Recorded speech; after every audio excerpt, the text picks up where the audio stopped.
We have updates for you in real time here about the fall of Kabul to the Taliban, the fall of all of Afghanistan to the Talibs. And we've got our friend Sean Parnell joining us now. Sean is a former U.S. Army Airborne Ranger and New York Times bestselling author. He served in the 10th Mountain Division for 6 years, retired as a captain, received 2 Bronze Stars, one for Valor and the Purple Heart. He's a good friend of mine. Sean, thanks for being with us. Hey, how's it going, Buck? Clay, thanks for having me. So, Sean, tell us, man, what are your top line thoughts? Buck, I'm crushed. I'm devastated.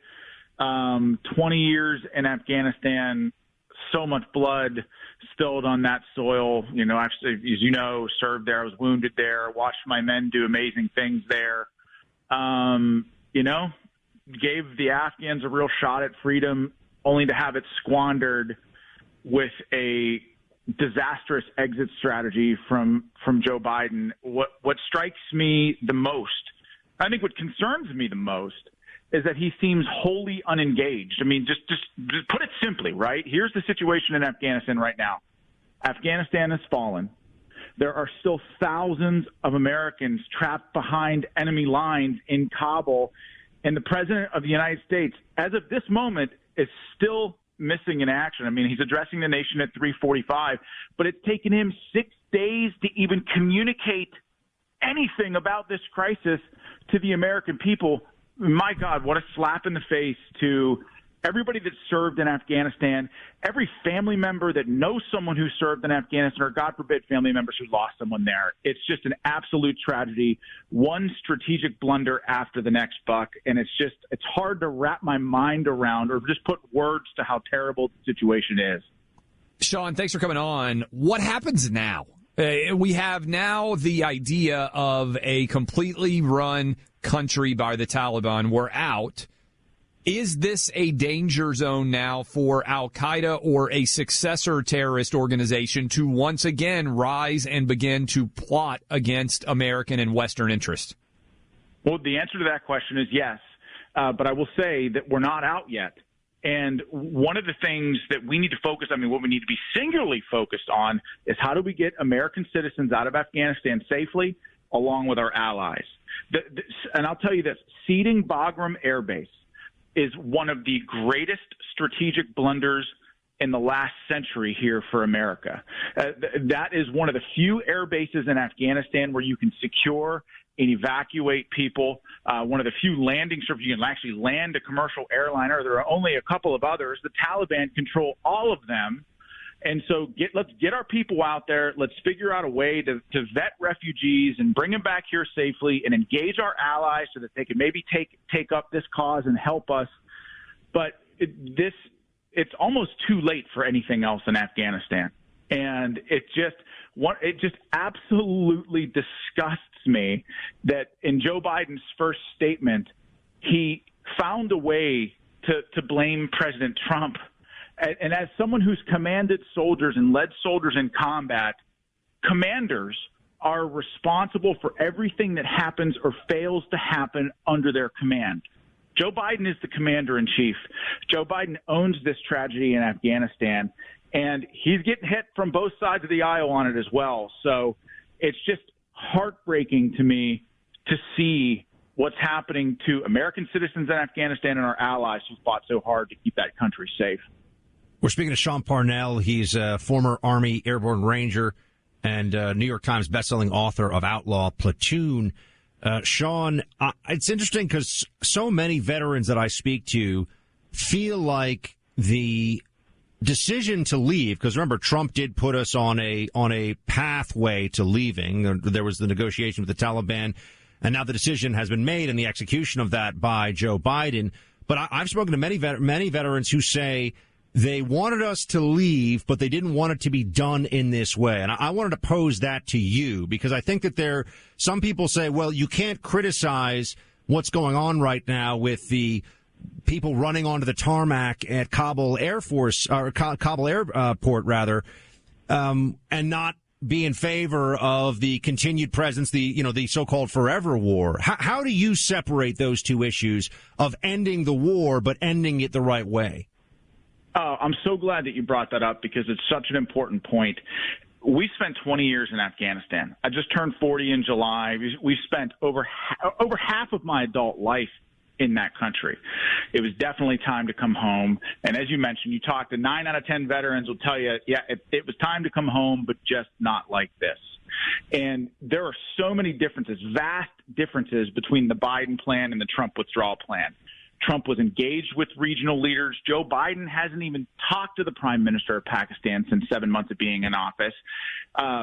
Joe Biden moved the withdrawal date from May back to September 11th for strictly political reasons. That's important because it gave the Taliban the time, the space to consolidate and organize a counteroffensive. And I think the most important part of all is that President Trump's plan was a conditions-based withdrawal, right, where he was talking with leaders of the Afghan National Army and the Afghan command. And certain battlefield conditions needed to be met before moving on to the next phase. Joe Biden just cut sling load and ran on that country and then went on vacation and then failed to address the nation for 6 days. It's a borderline unforgivable tragedy that's unfolding in Afghanistan, all laid right at Joe Biden's feet. Sean, as bad as this foreign policy disaster is, and I think there's a strong argument it's the worst foreign policy disaster in America in 2 generations, how does this impact Joe Biden's domestic legacy and domestic goals, whether it's his budget, whether it's trying to respond to COVID? When your experts are this wrong about what happened in Afghanistan, isn't his overall legitimacy as a leader undermined in a massive way across everything he's attempting, foreign and domestic? Absolutely. 100%. I mean, I think a lot of that is going to depend on how he handles this speech at 3:45, right? If he blames President Trump, even spends 1 millisecond of that speech blaming President Trump, then I believe that he will, as commander-in-chief, have lost the moral authority to lead in this country. In times of crisis, I don't care if you're a Democrat or Republican, leaders lead, they don't pass the buck, and they do everything that they can to bring this country together so that we can galvanize under one mission and get the mission done. And Joe Biden, if he blames President Trump at all, it's going to be very, very hard for him to lead this country thereafter. When you look for, you talked about how much time you've spent on the ground in Afghanistan, Sean. We're taking calls from vets, and we're going to continue to take calls throughout this program to allow them to have their voices heard, given the sacrifices that they made overseas. You said, and we played a clip from you when we're coming back, blame the suits, not the boots, for the Afghanistan failure. How is this going to be remembered historically for people out there who may not have followed this over the past 20 years? Categorize this for us from a military history perspective. What lessons have we learned, and what is the lasting legacy? Well, I'll say this. When this is such a lesson that we can learn from Afghanistan is that when leaders in this country, whether they're Democrats or Republicans, when they send our men and women into harm's way, we have an absolute moral obligation in this country to win. Because if we don't, then you're going to have an entire generation of Americans wondering what the heck they served for in the first place. And in order to win, you have to have a clear-cut mission. You have to define what victory looks like, and you have to have end-state operations planned out.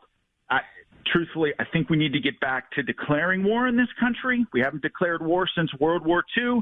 Involve Congress more. Get everything down on paper, because when war is not declared and we're not involving members of Congress, wars tend to go on forever. The mission constantly evolves, and that's how we end up in a situation like we're in Afghanistan right now, where we've been there for 20 years, and we're wondering what the heck we have to show for it. Hey, Sean, it's Buck. I just, before we let you go, I wanted you to take the chance here, because you're speaking to people, as you know, across the country in all 50 states, and a lot of them are your brothers and sisters who wore the uniform and fought and bled for this country. Many of them lost friends and loved ones in the fight overseas, whether in Iraq or Afghanistan or in any of our GWAT hotspots.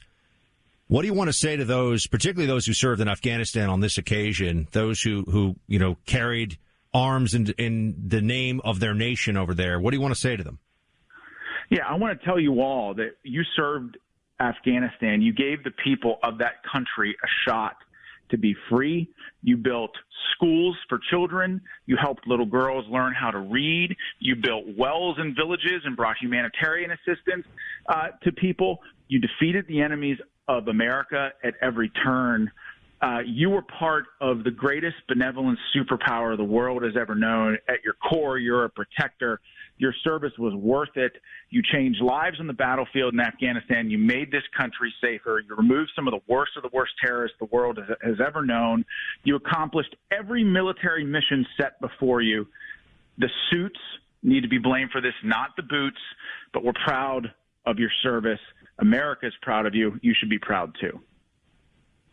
Sean Parnell from the retired United States Army. And Sean, my friend, we appreciate you joining us here again, and we'll have you back soon to talk about this as it evolves. All right. Thanks, Buck and Clay. Appreciate it.